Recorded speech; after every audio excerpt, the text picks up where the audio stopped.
అమర్ అంజుని తీసుకొని స్కూల్కి వస్తాడు. అక్కడ ప్రిన్సిపల్ మేడం రూమ్లో రాతోడు, అంజు, అమర్ మేడం వీళ్ళు నలుగురు కూడా మాట్లాడుకుంటూ ఉంటే అప్పుడే ఆరు పాప స్కూల్లో జాయిన్ అవ్వడం కోసం అని చెప్పి అక్కడికి వస్తుంది. అటెండర్ పరిగెత్తుకుంటూ ప్రిన్సిపల్ మేడం దగ్గరికి వచ్చి, మేడం ఈరోజే కొత్తగా స్కూల్లో జాయిన్ అవ్వడానికి ఒక పాప వచ్చింది మేడం అని చెప్పి అంటూ ఉంటే ఆ పాప పేరేంటి అని ప్రిన్సిపల్ మేడం అడుగుతూ ఉంటారు.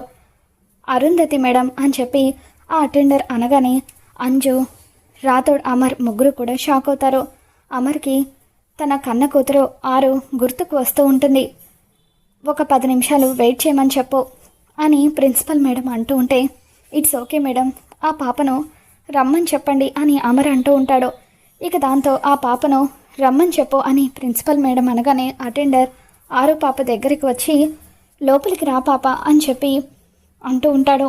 దాంతో ఆరు పాప లోపలికి వచ్చి మే కమిన్ మేడం అని చెప్పి అంటూ ఉంటుంది. ఆరు పాప గొంతు వినగానే కడుపులో ఉన్నప్పుడు పాప గొంతు విన్న అమర్ ఆ విషయాన్ని గుర్తు చేసుకొని ఆరు పాప తన కూతురే అని చాలా ఆనందపడిపోతూ ఉంటాడు. మరి రాబోతున్న ఎపిసోడ్లో ఏం జరగబోతుందో మళ్ళీ మన ఛానల్లో తెలుసుకుందాం. ఈ వీడియో మీకు నచ్చినట్లయితే తప్పకుండా లైక్ చేయండి.